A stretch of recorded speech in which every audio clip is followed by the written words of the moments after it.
आज तुर्की का यौम जमहूरिया है, जिसको कि तुर्की ज़बान में जमहूरिया बायराम भी कहते हैं। और आज ही के दिन जो है करीब एक सदी पहले 29 अक्टूबर 1923 को तुर्की की ग्रैंड नेशनल असम्बली ने इस मुल्क को जमहूरिया करार दिया था। और खिलाफत उस्मानिया के खात्मे के बाद मुस्तफ़ा कमाल पाशा इक़्तिदार में आए थे, जिसके बाद मुल्क में जमहूरियत, जदीद नज़रिया और हुकूक इंसानी को फ़रोग़ देने के लिए कोशिशें शुरू हुई थी। और ये हम नहीं कह सकते कि उससे पहले जो है वो जदीद नज़रिया या जो है वो इंसानी हुकूक नहीं थे, लेकिन उसके बाद ज़्यादा नुमाया तरीके से ये चीज़ सामने आई। अच्छा, एक और चीज़ जो हमने अपने इस जदीद दौर में देखी वो ये था कि वज़ीर आज़म इमरान खान साहब ने जब दौर अहद इक़्तिदार जब वो आए, अपनी कुर्सी पर विराजमान हुए, तो उसके बाद पाकिस्तान और तुर्की के जो रिलेशंस हैं उनमें एक नुमाया जो है कुर्बत हमें नज़र आई। सदर एर्दोगान जो है पाकिस्तान के दौरे पर आए, फिर वज़ीर आज़म इमरान खान साहब तुर्की गए। इर्तुगरुल ड्रामा हमारे यहाँ इंतहाई पॉपुलर है, उसके हवाले से, और ये सब चीज़ें हमने रिसेंट टाइम्स में देखी हैं। इससे पहले भी तुर्की और पाकिस्तान के रिलेशंस बड़े अच्छे थे, लेकिन एक नई जहत जिसको कहेंगे, एक नई रूप फूंकी तो वो इस दौर में हुई। हमारे साथ मौजूद हैं आज तुर्किश रिपब्लिक डे, जमहूरिया बायराम के दिन, Turkish ambassador to Pakistan mister ambassador Mustafa साहब। अस्सलाम वालेकुम। वालेकुम सलाम, thank you for having me. How are you his excellency? I am fine, very excited today, this is a big day for us. And congratulations on the Republic Day. So kind, thank you very much. Okay, so can you tell us about what exactly does this Republic Day mean for the Turkish nation? You know, after the First World War, the Ottoman Empire had gone through a very difficult time. And during this very difficult time, Mustafa Kemal Pasha, together with his followers, came up with a struggle which then found itself as a nationwide national struggle against the invaders and, you know, big powers of that time. So at the end of the day, they were victorious, and in 1923, the parliament, which guided and, you know, conducted this struggle, national struggle, under the leadership of Mustafa Kemal Pasha, proclaimed the republic, which from that time on, for 98 years now, we are living through. Right. So, Mr. Ambassador, we were talking about the relationship between Turkey and Pakistan, and we have had this special relationship for years now. It is not something new, but we have seen that there is a new phase that has just started. After the leadership of President Erdogan and Prime Minister Imran Khan. How do you see these relations entering into a new phase of friendship? Well, the unique part of Turkish-Pakistani relationship is it's not a relationship, because for it being a relationship, by definition, it needs two parties, and there needs to be a distance, you know? Okay. In our part, in our case, we do not have that distance.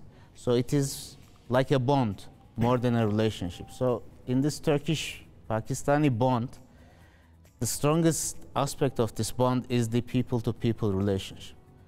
So from day one until now, whoever is in power, either in Turkey or in Pakistan, that bond has grown ever stronger.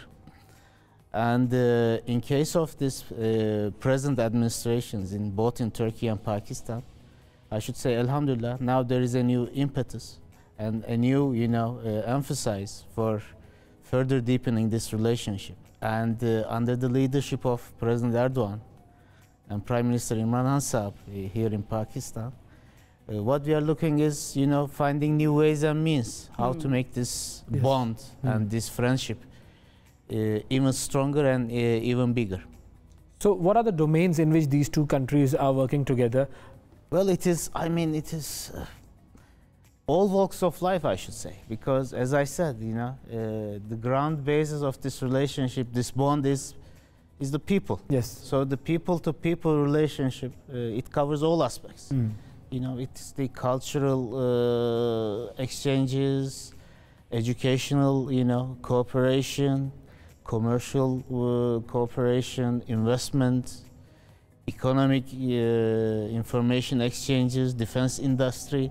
So it is a, you know, we have a large palette, we have a large spectrum of issues, positively, which are on the table for both countries. And if we talk about the Muslim Ummah, Turkey is seen as a very important position holder in this Muslim Ummah. And when it comes to Pakistan and Turkish relationships, there are specific several projects that are going on. Can you tell us about them also? Well, for the larger good of the Muslim population, Muslim Ummah, it is, I feel very happy to note that Turkey and Pakistan are the two countries who are always in the forefront, yes, emphasizing this the importance of this togetherness, the unification unity of the Ummah, yes, the unity, because I mean the more united, the more stronger. This is the case, and for that to happen, some countries need to take the burden and have the lead. Yes. And our leaders, they are of character that they like to lead from the front, not from the behind.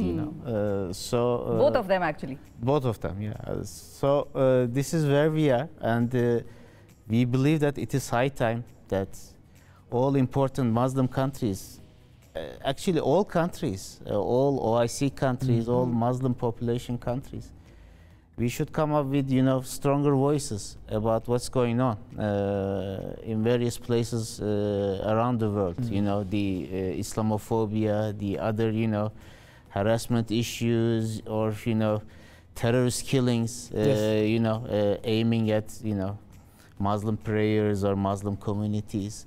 So there is a problem, there is an issue there, and the best way to tackle that issue is to come up and grow and strengthen our voices. Exactly. Right. So now, one very important thing that I would want to take this conversation into, there are so many people who are going to Turkey these days. Yeah. 3 of my cousins are studying in Turkey. Wow. 2 in Istanbul and 1 in Izmir. Very well.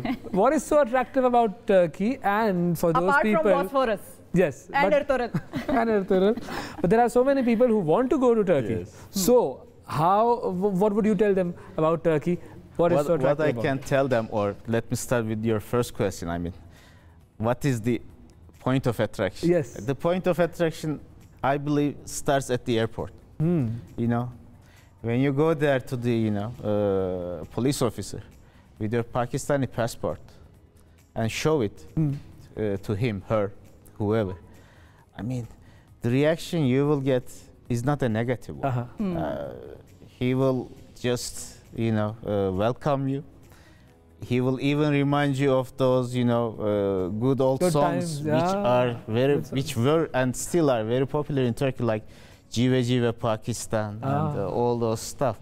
So what will you have in the airport will be a very positive atmosphere to start with, and then the cultural proximity of the two countries, you will feel quite at home when you are in Pakistan. I have one criticism for Pakistani tourists. I mean, half jokingly, I can say that please discover more about Turkey. Turkey is not only about Istanbul exactly, or Bosphorus or kebabs or the mosques. Yes. It is it's a wide range of entertainment, culture, history you can find in each and every piece of Turkey, in each and every province. For example, why not go to Konya? Okay. Yes. Visit Hazret Mevlana Rumi. Why not very close by to Konya? Visit Cappadocia. That's a very unique, geographical formation. What part of Turkey are you from? I am from an area very close to Cappadocia. I am from Kayseri. Okay. Which is very famous for bright and very enthusiastic commercial people. Okay. Right. So it's a business hub kind of a place. It's a business hub in the center of Anatolia. Yes. And how have you spent your time here in Pakistan? Well, what are the similarities other than people loving Ertugrul? What is it that you like about Pakistan? The thing I like about Pakistan is, like when you feel when you go to Turkey, it's almost the same. The identical feelings I have. Whenever I go and walk around, it's like my own country. I feel at home. So this is the most attractive part. The second one is people are very much enthusiastic about national causes, the feelings which give them pride and honor. For example, I have a small story. When I was attending an event, the electricity has gone, and we were just about to, listen to the Pakistani national anthem. So the electricity was not there, and people, regardless of that, they started to sing. Yes, singing the national anthem. That's very close to us. We all do the same. I mean, for us, the flag, the national anthem, these are very dear things to our hearts. And of course, I mean, I eat paratha. I enjoy Joshanda, these are part of my daily routine. How good have you found good kebabs in Pakistan? I try hard. Or do you miss it? I try hard, but apart from kebab, you have a wonderful cuisine. I mean, you have dal, you have the other, pilaus, every type of pilau. I should be honest, we are more into this sticky rice back in Turkey, but here you have a variety with basmati rice and all those stuff. I enjoy it, but I should be very careful because, I mean, being an ambassador, I have, functions outside, attending here. You don't want to gain weight? I should be very mindful, not go deep into my plate. So that's the downside of it. Okay.